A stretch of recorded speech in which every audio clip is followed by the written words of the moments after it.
Okay, LeBron James. So usually we're used to watching him in the finals. Right now we're not. But you see his entrance and his appearance at Game 5 the other night when he was there with Maverick Carter and Adele, and he brought his own bottle of tequila in. And, it's interesting. Can you guys name a more polarizing figure in sports history? In sports history, I just don't think there's ever polarizing at the time? Yeah. Probably Muhammad Ali. Well, I was going to say I don't think you can count Muhammad Ali because in his peak, it was hard not to like him as far as Alex Rodriguez for his basketball. That's who I compare him to. Yeah, but A-Rod was different too because I'd say there was more people that didn't like A-Rod than liked him. I think there's more people who don't like LeBron than like him.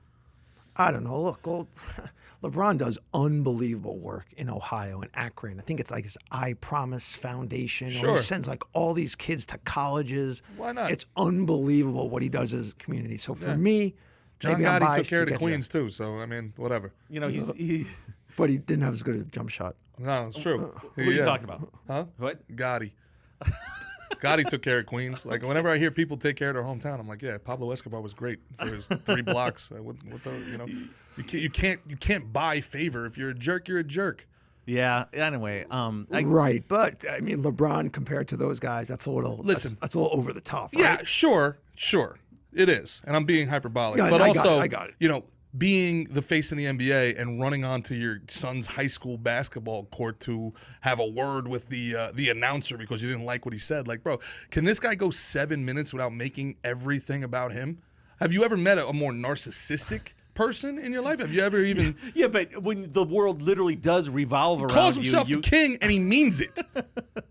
But when people enable you, it's easy to understand how that happens. I can understand how it happens, and I can be genuinely happy he takes care of his people and still think he's a jerk. I will say this. He has to come back, even though he's old. He's going to be 37 next year. I think he's got to come back and be an elite player again. I don't think you can do this and be at the very, very tail end of your career where you're irrelevant as an athlete and as an NBA player. So I think it's really important that he comes back. On Space Jam, right? So now it's Space Jam 2. So where do you land on that? Does that make him more likable? He's almost like a caricature. He's like the pro athlete that doesn't get it from like a 90s movie about a pro athlete who doesn't get it. Like he's the guy who doesn't get it until Whoopi Goldberg becomes his coach and is like, hey, everything doesn't have to be about you, and then he learns to pass to his teammates. But he didn't give himself the nickname King James. Like we all had friends who might give but he didn't turn it nicknames. down. He didn't turn it down when someone gave it to him, right?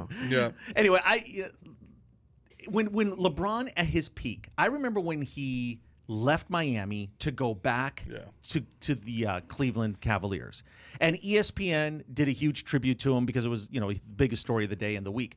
They played the highlights of his career up until that point, up until about 2014. We forget just how insanely that version of LeBron, right up until he quit on his teammates and walked off the court, was, I thought, immensely likable. That version of LeBron seemed like a guy who cared about community. He wanted to do well. He worked with his teammates. Something in Miami, maybe the heat that he caught, and becoming the bad guy and embracing that. Maybe something changed. Yeah, but I think you just got to keep politics out of it. I mean, you can do great things for your community, but I think as soon as you enter politics as an athlete, it's you can never recover. Look, he likes to say hi haters and show the numbers, right? That's what he did with Space Jam came out, and it got lampooned because it got not 1, not 2, not 3, not 4, not 5, not 6, not 7 stars. It got 0 stars, and he took his talents to Rotten Tomatoes. So this dude is out here talking about hi haters, showing the numbers. Well, what are the ratings each year? NBA Finals with him in it, year over year, up or down?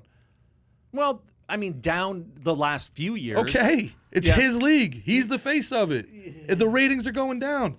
No, the ratings are going down. The proof is in the pudding. This is a good series. This is a good NBA Finals. Yeah, and the ratings NBA's are in down good too. hands. We talked a little bit this about was such an so. entertaining NBA Finals. I mean, it was so good. It was so fresh. The games were competitive. New stars. It was fun to see. Here, I'll just say it. I'll be flat out. Look, LeBron James had a choice to choose America or China. He chose China. So I don't have to support the dude.